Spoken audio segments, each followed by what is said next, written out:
Est-ce que toi, à chaque voyage que tu as fait dans ces pays-là, est-ce que tu avais peur à chaque fois? Ouais. Ah oui. Ouais.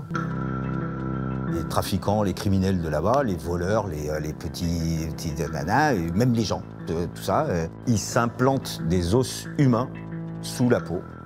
Ça fait des petites bosses. Là, bing, j'ai un tilt, je dis je vais le faire. C'est pas eux qui te demandent de le faire? Non, c'est moi, je vais le faire, fais-le moi. On est rentré en prison. Au Venezuela, ça devait être chaud quand même. C'est comment la prison là-bas? On était 17 dedans, dans 24 mètres carrés. 17 dans 24 mètres carrés? Ouais. Et avec des gens sympas, j'imagine? Ouais. Il y en avait un, attends, c'est horrible. Ils lui ont ouvert l'estomac, puis ça s'infectait en fait. Ça sentait la mort. Aïe, aïe, aïe. Et aux Philippines, j'étais dans une mine d'or pirate, la poulie, tu descends et je suis resté coincé. Et c'est les mecs qui m'ont remonté à la main.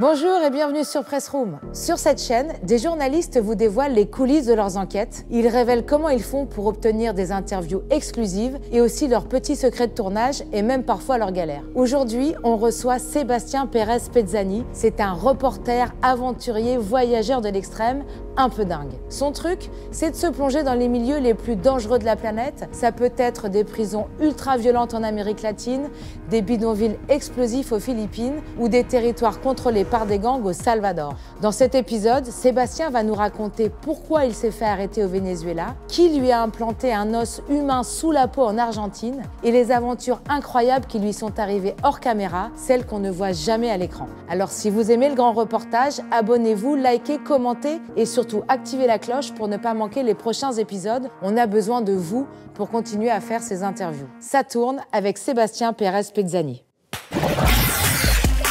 Je sais m'adapter aux situations les plus dangereuses. Et je vais plonger dans les zones les plus hostiles de la planète.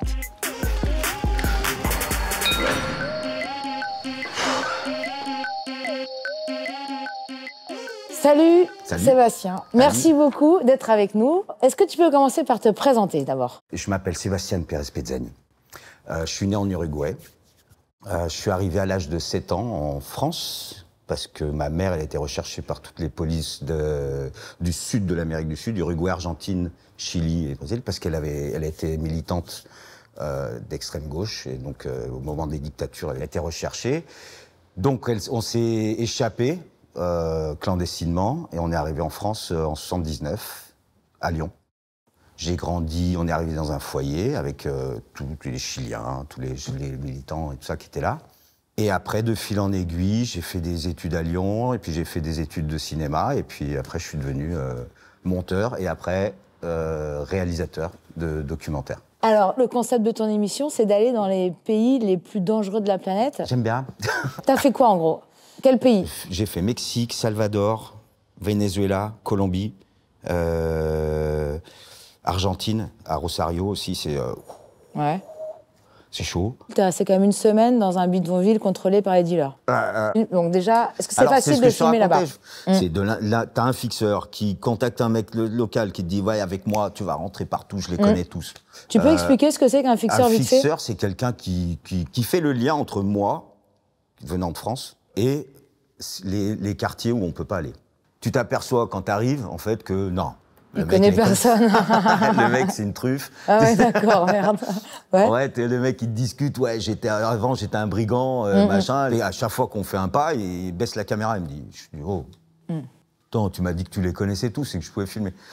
Donc on se retrouve bloqué, 3 jours sans tourner, on peut pas, je rentre, ils veulent pas, je rentre, ils veulent pas, je rentre, ils veulent pas. Donc je lui demande, qu'est-ce qu'on peut faire, en fait?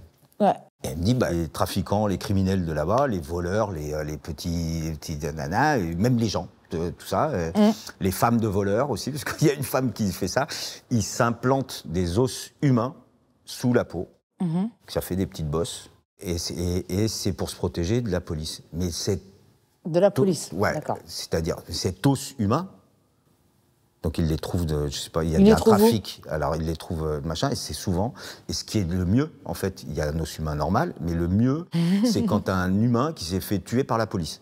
D'accord, là c'est ta double. C'est l'os maximum, tu vois, c'est celui qui te protège, t'es sûr de pas être tué par la police. D'accord. Ok, ouais, c'est hyper logique, ouais. Ça a tout un programme. Et en fait, il y avait cette histoire, donc je me suis dit, bon, on va filmer ça déjà, puisque les mecs, ils sont d'accord, ils sont au courant qu'on vient, toi, ils sont sympas. On commence par ça. On va commencer par ça. Et on filme ça. Puis moi, bing, j'ai un tilt. Je dis, attends, ils se connaissent tous, machin. Je dis, je vais le faire, comme ça, ils vont se dire, machin. C'est pas eux qui te demandent de le faire? Non, c'est moi, je vais le faire, fais-le moi, en fait, voilà. Donc eux, ils ont un système d'anesthésie, je sais pas où ils trouvent, c'est des médecins. Ouais, mais vachement, ouais. Ils ont vachement l'air de médecins, d'ailleurs. Voilà. Ouais. Non, c'est des anciens prisonniers, c'est des anciens... Enfin, c'est des criminels, voilà, quoi. c'est des anciens criminels qui font ça. Et donc, soit t'as l'anesthésie piqûre, soit t'as l'anesthésie au glaçon. Et moi, les piqûres, j'aime... T'as peur? Je m'en fous, hein, mais là-bas, non... Tu te dis, c'est peut-être pas clean et tout ça. Je sais pas le produit qu'il a. Ouais. Vas-y au glaçon, quoi. Donc, glaçon, il t'ouvre la peau, il glisse l'os, qui est sculpté en tête de mort.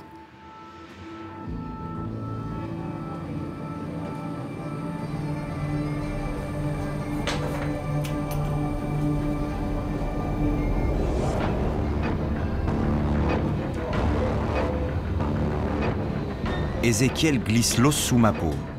Quelques minutes plus tard, il m'a déjà recousu. Je devrais être soulagé, mais c'est tout le contraire.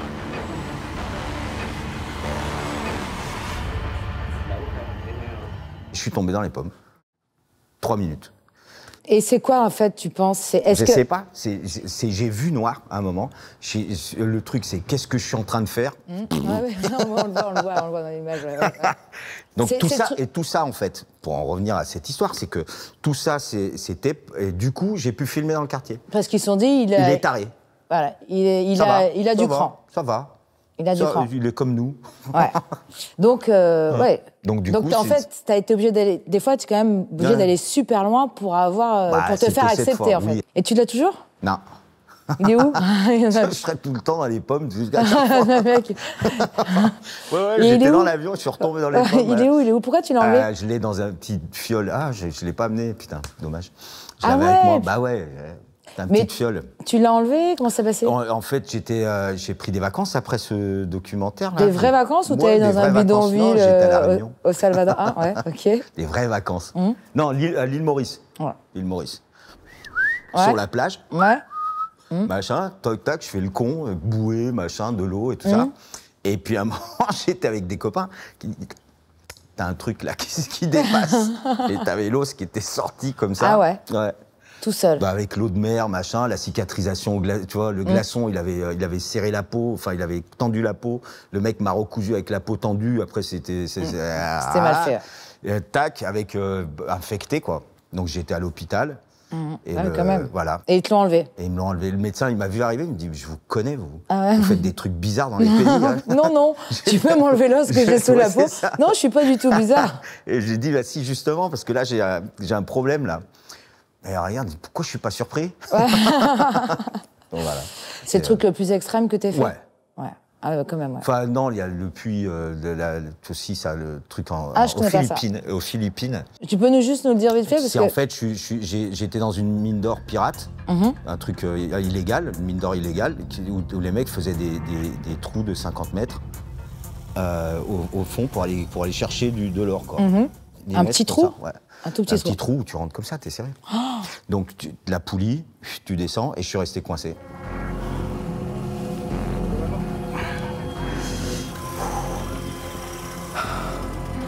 Ok.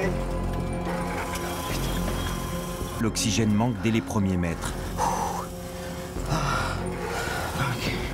Mais le plus inquiétant pour moi... Putain, on respire mal. Vas-y. C'est le vide, sous mes pieds. Slow. 25 mètres. Et des parois en argile humide sur lesquelles je ne peux absolument pas m'accrocher. Et puis il y a un truc que personne n'avait anticipé. C'est de plus en plus serré, quoi. Non, stop. Ok, je passe pas. Je suis coincé, là. Est-ce que tu peux le remonter? Ça ne marche pas. Il est trop lourd. J'étais peut-être trop gros. Ah bah les Philippins, ouais, ils sont pas gros. Les Philippins sont secs. comme Ouais, ça. ouais. C'est pas que je suis gros, hein, mais c'est les mecs Ouais. sont ultra secs, donc ils ont pas besoin de faire des trous énormes. Et moi, je passais pas. Et la poulie, elle me remontait pas. Ah, mais t'as dû Et donc, mais- je pouvais ni monter ni descendre. Ah. Ouais. Faut que tu ailles en bas, ils peuvent pas te remonter si tu vas pas tout en bas. Tu peux ou pas? Comment tu te sentais là J'ai flippé ma race. Mais ouais. Mais ouais. Mais tu l'entends d'ailleurs, c'est ah, tu sais. Ah ouais. Merde. Ah. Et donc, comment ils t'ont remonté? Bon, ils t'ont remonté. J'ai dû pas. descendre en fait. Ok, go. En me positionnant droit comme un i, j'arrive à me frayer un chemin. Ok, je suis arrivé. Et en fait, après, j'étais remonté à la poulie, mais à la main, en fait. C'est plus une grosse corde, et pas de moteur, et c'est les mecs qui m'ont remonté à la main avec 1 heure de coincé, 10 minutes pour redescendre, et 1 heure de remonter, quoi. Et de tous les pays que t'as fait, selon toi, Venezuela. c'est le plus chaud? Ah ouais. Pourquoi? Parce qu'il y a un contexte politique, économique, de corruption hallucinante, de violence endémique. Je ne sais pas si on dit comme ça, mais c'est franchement... Avant de partir là-bas, j'ai fait la connerie de regarder des vidéos qu'on m'envoyait des prisons au Venezuela, des tortures, des massacres en prison, des trucs, c'est du snuff movie. Donc avant d'y aller, je savais même déjà, enfin tu vois, je sais pas pourquoi. D'entrée, j'ai eu peur, en fait. En arrivant, en posant les pieds, j'ai eu peur. C'est drôle, un pays où quelqu'un qui te parle spontanément dans la rue, faut t'en méfier, quoi. C'est-à-dire que les gens marchent, ils se parlent pas. C'est horrible, quoi. Donc voilà. Et t'avais l'autorisation d'aller filmer là-bas? Non, alors on rentre. Comment tu rentres? Parce que c'est comme c'est une dictature, on va pas se cacher, hein, on va pas faire dans la Ah oui, nuance. c'est une dictature, Oui. mais bah, tu peux le dire. Voilà, le Venezuela, ils disent, vous pouvez rentrer. Il faut demander un visa journaliste. Tu demandes un visa journaliste, mais ils te le donnent jamais. Ils font attendre, machin. Donc, si tu veux un peu de liberté et faire ce que tu as envie de montrer, Tu rentres en touriste. Mais tu rentres on fait normal tous, hein. avec les petites caméras. Tu vois, machin, petite caméra. Petit caméscope. Ouais. Tu y allais avec qui? Oui, avec t'es Didier avec Barral. Didier Barral, avec les cheveux blancs. C'est Venol, c'est qui avec fait pas l'accent. du. Ah oui, en plus, C'est ouais. Venol avec l'accent. Bref, et on est rentré. Lui, il avait une grosse caméra quand même, mais on a dit qu'on allait faire du tourisme et qu'on allait sur une île paradisiaque du Venezuela. Je pense que même ils se sont dit, eux, à la douane, ils se sont dit, eux, ils nous prennent pour des cons. Ouais, ouais. Donc tu te fais repérer quand même. Vous êtes fait repérer, vous avez été suivi. Je suis presque. Ouais, je sais Direct, pas. en sortant de je sais l'aéroport, pas, tu crois? Je sais pas, ouais. Au bout de 3 jours, sûr. Il faut savoir qu'au Venezuela, ils sont entraînés, ils savent faire. Hein. Ils sont forts. Hein. Les services secrets, tout ça, ils sont très très forts, quoi. C'est tout un réseau. De toute façon, les dictatures, elles tiennent comme ça, avec des gens partout. Qui disent tout le monde, en fait. Tout le monde. À l'hôtel, tu prends un verre, tu parles doucement, de peur que le mec au bar, il entende. Enfin, bon, bref. On a travaillé, en fait, pour aller dans le quartier Pétaré, le quartier, là, avec les kidnappeurs, là. C'est quoi le quartier Pétaré? Pétaré, c'est le plus grand bidonville d'Amérique du Sud. Ouais. 1 million de personnes. Ouais. Et 30 crimes par jour. Voilà. Donc, 30 morts? ouais. Ok. Crime. Crime. Pom pom. D'accord. Voilà. Donc ils sont tous armés? Ouais. C'est un bordel sans nom. T'as des trafiquants de drogue, t'as des kidnappeurs, des gangs de... T'as tout. T'as tous sur place, quoi. Comment tu fais d'ailleurs pour les approcher? Comment tu les appelles avant? Et pour rentrer en fait dans ces endroits-là, t'es toujours obligé de négocier avec quelqu'un parce qu'il y a un patron. Hein. C'est-à-dire, dans ces quartiers-là, comme il y a du trafic et des machins, les mecs tiennent la rue et donc pour aller montrer des gens qui vivent normalement là-dedans. Pour rentrer avec une caméra, tu es obligé de prendre contact avec le patron du quartier. Les trafiquants, en fait? Les trafiquants, les gens qui Quel type de trafic? Les criminels, voilà. Les criminels, ouais. Ouais, pas que des criminels, mais les gens, oui, qui te permettent de rentrer dans ces endroits-là. Et donc, avant d'arriver, tu les connais pas, en fait? Je les connais pas. Tu non. sais pas du tout ce que Non. tu vas filmer, qui Tu est-ce sais que jamais, tu vas... c'est trop instable. Il faut savoir un autre truc, c'est qu'en France, nous, on n'est pas comme des équipes américaines. Ouais. Les équipes américaines, ils passent, ils vont, ils payent tout le monde. Ouais. Comme ça, pas de souci. Nous, non. Et alors ça, comment tu fais, du coup? Parce qu'ils doivent te dire, les Américains, ils sont venus... Ouais, Non. comment tu leur Au vends le bagou, truc? en fait, tu vois, c'est pas au bagou, mais à la grande gueule, négociation où enfin ok, on paye pas, mais tu vois, tu payes un barbecue, tu Voilà, payes la c'est ça. viande, Tu les invites au resto. voilà, tu les invites au resto, tu viens tu avec fais des une grande bières. fête avec tout le monde, et tout Ouais. le monde se la colle sur ton dos, mais voilà. Ouais, au moins. Allez, c'est pas grave. Ils sont bourrés le lendemain matin. Ouais, ils arrivent pas à l'heure. Ils arrivent pas à l'heure. Tu peux pas faire d'interview, mais c'est Ouais, pas grave. ouais. Tu vois, ça crée aussi. Moi, ce que j'aime bien, c'est ça crée aussi de la spontanéité en fait. Je voulais raconter ces endroits-là, des endroits où on te dit de pas aller en fait, où tu sors de l'aéroport, tu dis au taxi de t'amener à l'endroit et le mec il te dit ne va pas là-bas ou je vous amène pas là-bas. J'aime bien ces endroits-là, parce que c'est une fois que tu y es, en fait, tu t'aperçois que c'est vivant, il y a des gens qui y travaillent, il y a des gens qui... Il y a de la violence, mais il y a beaucoup de personnes intéressantes, et c'est souvent de ces endroits-là qu'émergent beaucoup de choses. D'humanité, finalement. D'humanité, exactement. J'ai toujours trouvé de l'humanité là-dedans, quoi. Tu vois, moi, j'ai rencontré des mecs, après la fin de l'interview, ils me disaient, mais si t'étais né ici, tu serais comme nous, quoi. Comme nous, comment? Comme eux. Trafiquants, quoi, aux dealers, Ouais, enfin... non, ouais.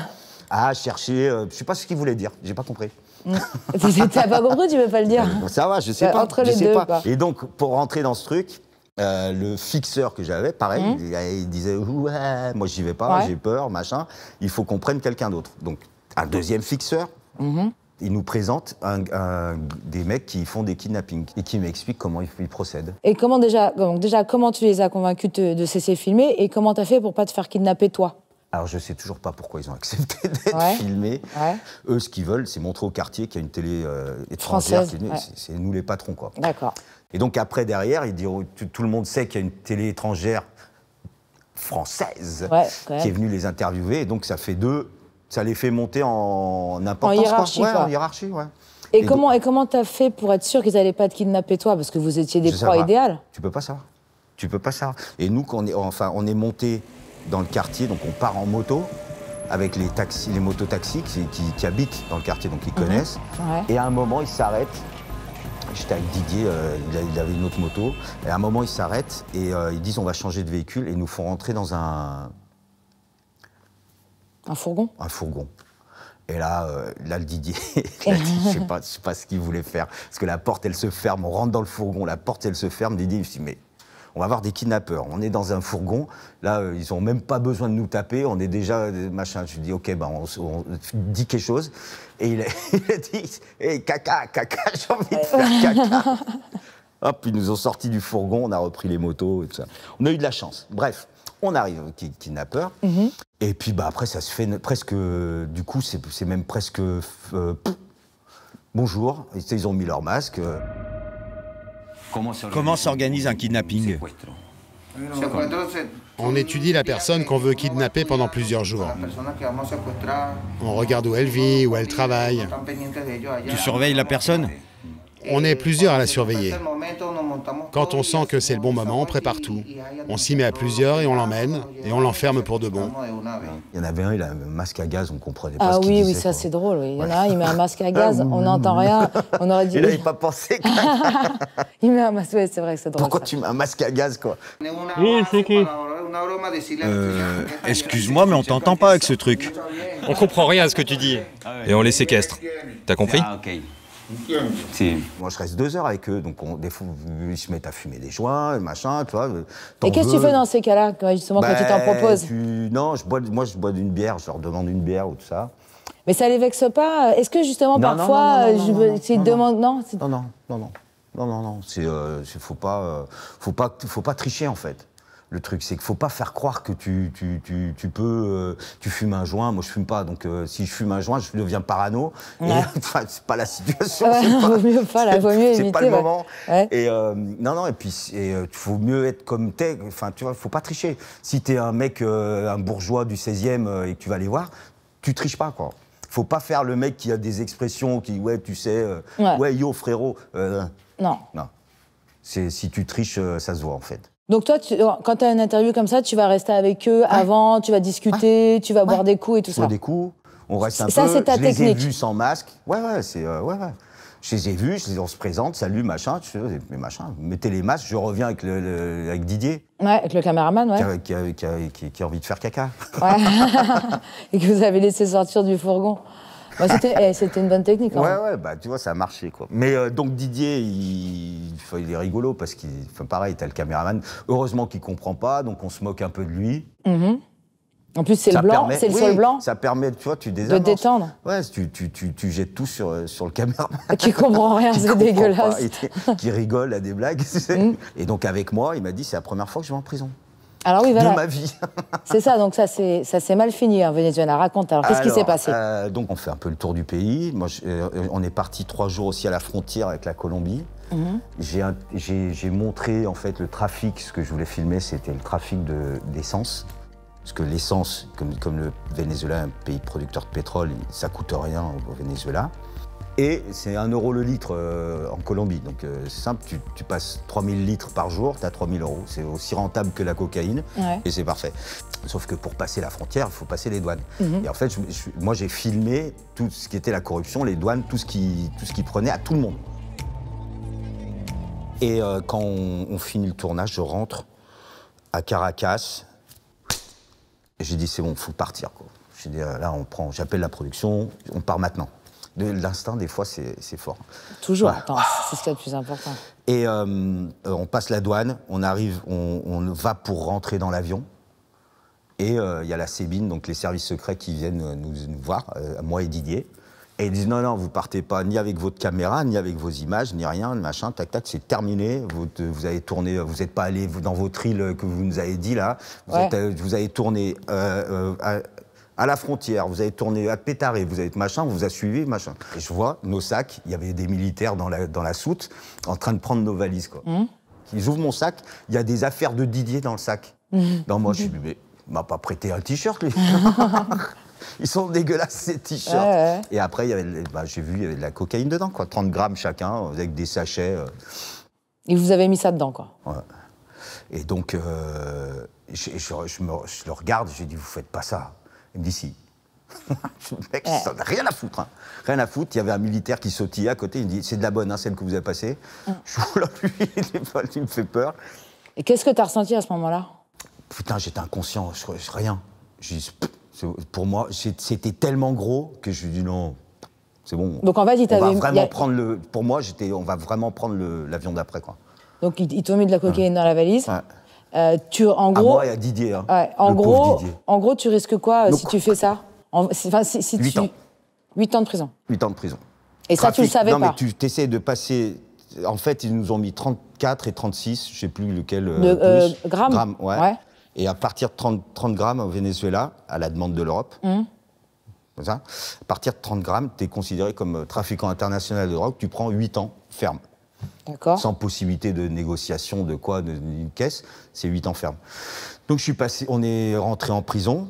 D'accord, au Venezuela, ça devait être chaud quand même. C'est comment la prison là-bas? Non, mais alors, attends, on est resté 10 jours, on était 17 dedans, dans 24 mètres carrés. 17 dans 24 mètres carrés? Et avec des gens sympas, j'imagine? Il y en avait un, attends, c'est horrible. Il y en avait un, c'était une mule, il était passé en gobant les trucs, tu sais. Putain, plus d'1 kilo. Il n'arrivait pas à les sortir. Faut les chier, hein. Ouais. Ils lui ont ouvert c'est l'interview caca, en fait. Hein? Ouais. Donc il n'arrivait pas à les évacuer, à les évacuer. Ils lui ont ouvert l'estomac. Il avait une cicatrice comme ça. Attends, bouge pas. Il avait une cicatrice comme ça, ils les ont enlevés, ils ont recousu. Mais au Venezuela, il n'y a plus de médicaments. Il n'y a plus rien, en fait. Ça s'infectait, en fait. Ça sentait la mort, en fait. Aïe, aïe, aïe. Donc, en fait, t'es dans 17 mètres carrés avec un mec qui est en train de mourir parce que ses intestins, ils sont en train de pourrir, quoi. Les mecs, je te dis, l'inhumanité, c'est un truc... Bref, nous, ils savaient qu'on était journalistes, qu'on avait été arrêtés. Les flics leur avaient dit, vous touchez pas parce que c'est chaud. Et donc, vous les emmerdez pas, vous les emmerdez pas. Donc, on n'a pas eu de problème. Au bout de 3 jours, on est passé devant un juge. Ça, c'est pendant qu'on était en prison. Ils nous ont tamponné 8 ans. Donc, on était partis pour 8 ans. Et moi, là, à ce moment-là, je savais pas ce qui se passait en France. Et là, tu t'es dit quoi, là? Et ben là, là, tu pleures, non? Ben, j'étais encore je crois que, je te jure, je te dis, c'est pas possible, en fait. C'est pas possible. Tu te dis non. Tu crois pas, ouais. Non, tu te dis, c'est pas possible. C'est pas possible, je vais pas faire 8 ans. Avec Didier. J'aime pas dire ça, parce qu'il parle tout le temps. Il parle tout le temps, Ah il ouais. parle beaucoup. Ouais. Et il y a le ministre de la Communication qui est venu. Parce que dans les dictatures, c'est très important, le ministre de la Communication. Ou de la propagande. Ouais, c'est le numéro 2 du gouvernement, Ouais. en fait. Et au bout de... Il nous dit, non, on va s'arranger, on va vous changer de cellule. Et puis après, on est tenu au courant que comme quoi on va sortir. Là. Quel impact ça a eu sur toi, cet épisode? Bah, j'ai arrêté pendant un moment. Hein. T'as arrêté quoi? Ouais, j'ai arrêté de tourner. Pendant 5 mois, là, j'ai pas bougé de chez moi. T'as fait une dépression un petit peu? Ouais, je sais pas s'il met un truc, pas envie de... Ouais, non. Tu bougeais plus de chez toi? Non, ouais, je suis resté vachement bloqué chez moi. Ouais. Et après, j'ai reçu les images. C'est-à-dire? Bah, les images du film. Parce que tu les avais laissées là-bas? Mais comment tu les as récupérées? Bah, en fait, on avait 3 sauvegardes. Un, Chez Didier. un mois, et une troisième que j'avais laissée sur place. À une J'avais personne? donné $100, qui ne savait pas ce que c'était. Ah, bien Tu vu. donnes $100, je lui ai dit, je te donne $100, tu gardes ce disque dur, je t'appelle dans 5 mois. C'est avant d'aller à l'aéroport. Hein, putain, t'as eu du nez, hein. Ouais. Et je t'appelle dans 5 mois, tu me le renvoies, je te donne $200. Ouais, il a dit. D'accord. Bah, ouais. Bah, nickel, ouais. Ouais. Ouais. Bah, $300, c'est un an de salaire. Là, D'accord, d'abord. ok. Donc, t'as reçu les... Ouais. Ah ouais, donc quand même, tu les as bien eus quand même. Pas mal. Non. Tu sais qui c'était? Non. Le taxi qui nous a amenés à l'aéroport. Selon toi, quel comportement il faut avoir et absolument pas avoir dans ce genre d'environnement où, Être soi-même, pas tricher. Et t'as un accent, fais l'accent. Essaye pas de faut être naturel. Naturel. Mais c'est dur parfois d'être naturel dans la vie avec tout le monde en plus. Bah oui, c'est dur. Ouais, en vrai, c'est dur. C'est dur, c'est ce qu'il y a de plus dur même. C'est le principe de mes films. C'est que ça soit spontané, naturel, le plus possible. Et Voilà. d'ailleurs, ouais, ça se voit que t'es hyper naturel. Bah, je suis comme ça tout le temps, en fait. T'es comme là, ouais, même comme hors caméra, parce que nous, on se connaît quand même depuis... 20 ans. Depuis 20 ans, non, mais faut pas le dire. Mais Si, non, attends. ouais, c'est vrai, on est bien quand même, encore pour notre âge, hein, ça va, on s'en sort bien. Est-ce que toi, à chaque voyage que tu as fait dans ces pays-là, est-ce que tu as eu peur, est-ce que tu avais peur à chaque fois? Ouais. Ah oui. Ouais. Et comment tu gères ta peur justement? Bah, parce que t'as peur et il faut être naturel. Non, mais ouais. Alors, c'est le truc. C'est chaud quand même. Ça, c'est le plus difficile. C'est, en fait, tu joues... la seule chose qu'il faut pas montrer, c'est peur. Voilà. Il faut pas montrer que tu as peur. Et donc, il faut jouer comme tu as peur. C'est le seul point de comédie que tu fais, c'est tu caches ta peur. Il faut être le plus naturel possible en ayant peur. Ouais. C'est un travail. Et t'aimes bien, du coup, avoir peur, toi, du coup? C'est ça que tu kiffes? C'est ce que j'aime. Mais je supporte pas de pas maîtriser la peur. Voilà. Et tu la maîtrises tout le temps? Non, mais non. Quand tu étais dans ton boyau aux Philippines? Mais non. C'est pas maîtriser sa peur, c'est... Ne plus avoir peur, c'est dangereux. Oui. Ceux qui n'ont pas peur, ils sont dangereux, en tournage. Juste, on va revenir sur... tu disais, c'est important, les caméramans. Il faut qu'il ait quoi comme Il y a un qualité? regard extérieur, ou peut-être qu'il calme ma folie, non? Qu'ils disent, attends, Seb... Mais même des fois, en fait, tu te dis, je vais faire ça, et le mec, il dit, ça sert à rien, en fait. Ouais. On n'arrivera pas à le filmer, machin, je veux monter dans l'arbre, machin, ça... Oui, c'est dangereux, en fait, le fais pas. Ouais, c'est vrai. L'image sera nulle, donc ça sert à rien. Je vais monter Par sur contre, si tu t'implantes un os dans... Le caméraman, il m'a dit, ouais. C'est une bonne idée, ouais. C'est une bonne idée, ça fera des belles images, quoi. Alors, t'es allé au Salvador, et là, t'as choisi de te faire une immersion dans une morgue. Ouais. C'est quand même... Alors que j'avais jamais vu à mort de ma vie. Je me dis, en fait, que tout a été fait sur les Maras. Alors, les Maras, c'est les gangs. C'est les gangs là-bas qui se tatouent, qui tuent, Bon. Ouais. Bon, on les a déjà filmés, je sais pas ce que je vais raconter de plus. Et donc, à ce moment-là, j'ai voulu montrer ce que ça faisait dans la société, en fait. D'accord. Comment, dans une morgue, tu vis avec 30 cadavres qui arrivent par jour. Des enfants, des mecs coupés, des gens, tu vois, voilà. Les mois les plus calmes, 150 personnes assassinées atterrissent ici. Personne ne peut s'habituer à ça. On peut pas le voir comme quelque chose de normal. Et c'est non-stop. C'est non-stop. C'est non-stop. Et puis, bah, tu vas voir qu'il y a des morts, machin, les mecs se tuent pour t'as marché dans mon trottoir, quoi. Waouh, super. Et ils sont tués. Ouais, c'est ça. Et donc, toi, comment t'as réagi? Donc, t'avais jamais vu de mort, et là, t'en as vu plein. Ah bah, je t'ai servi, là. Donc, t'as des corps qui sont en décomposition, quoi. Ouais. Et là, ça a été dur. Là, ça a été dur parce que c'est... C'est quoi le plus dur? Il y a un dur? sac, en fait, qui sort, bah, il nettoie les os pour pouvoir les analyser, quoi. Donc, à un moment, je sais pas comment... Humainement, je sais pas comment c'est possible. T'avais un sac où il y avait 5 corps en putréfaction qu'ils ont dû ouvrir. Donc, t'as les corps et sortir les os, les nettoyer, les sécher, tout ça, quoi. Il y a 5 corps, là. Les uns sur les autres. Là, je crois que ce que je vais voir, je vais pas tenir, quoi. Gaël, tu vas tenir, toi? Ils vont attaquer le corps à 4. Je n'ose même pas regarder. À peine ont-ils ouvert le sac que l'odeur envahit toute la pièce. Une odeur d'une puissance inouïe, même à travers le masque. Oh. Encore maintenant, quand je revois les images, j'ai l'odeur dans la tête, quoi. Si tu peux pas... cette odeur, je sais pas comment il faut. C'est une odeur unique, quoi. Ouais. Et comment t'as tenu le coup? Et t'as fait des cauchemars après ou... Non, j'ai vomi. Ah, quand même, ouais.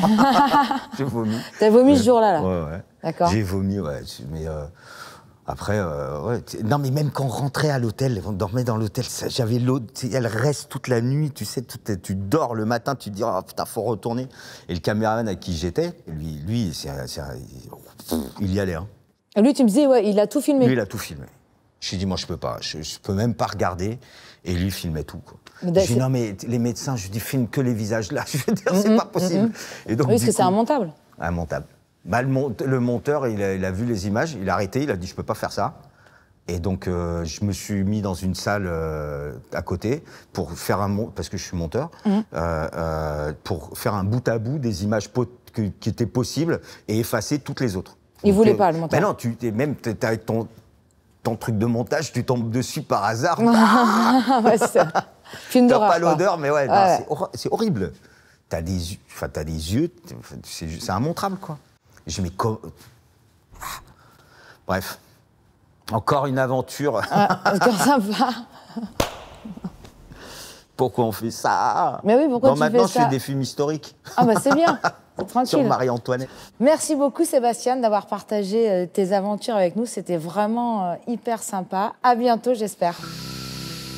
Merci à vous tous d'avoir regardé cet épisode jusqu'au bout. Un grand merci à toute l'équipe de Press Room qui travaille en coulisses. Nous sommes un média indépendant, donc si vous voulez nous soutenir, vous trouverez un lien Tipeee en description. Et surtout, pensez à vous abonner.